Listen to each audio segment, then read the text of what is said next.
Je vais vous présenter comment on a pu établir comment était constitué l'intérieur de la Terre.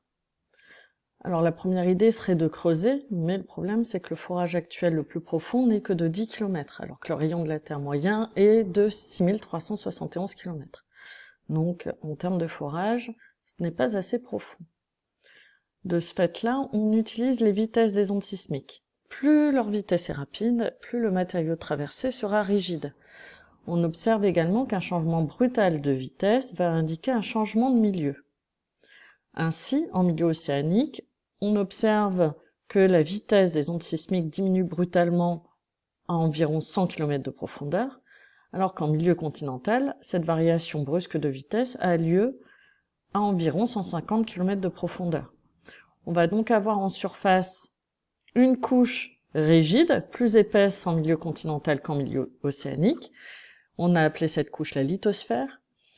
Et en dessous, on va trouver une couche moins rigide, appelée asténosphère. En collège, vous n'avez pas besoin de connaître les couches inférieures.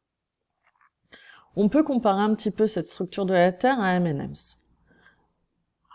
La couche colorée correspondra à la lithosphère et le chocolat correspondrait à l'asténosphère. Quand vous exercez une pression en mordant dans votre bonbon, vous avez votre couche colorée qui va se casser. Elle est dure, elle est rigide et elle va se fendiller. C'est le principe de la lithosphère. Quand vous croquez dans le chocolat, celui-ci ne casse pas, il va uniquement se déformer. C'est ce qu'on va observer au niveau de l'asténosphère. Si on réalise ici un schéma simplifié de cette structure superficielle de la Terre, on voit donc qu'en milieu continental, la lithosphère est plus épaisse qu'en milieu océanique. On va avoir une épaisseur de 70 à 150 km environ.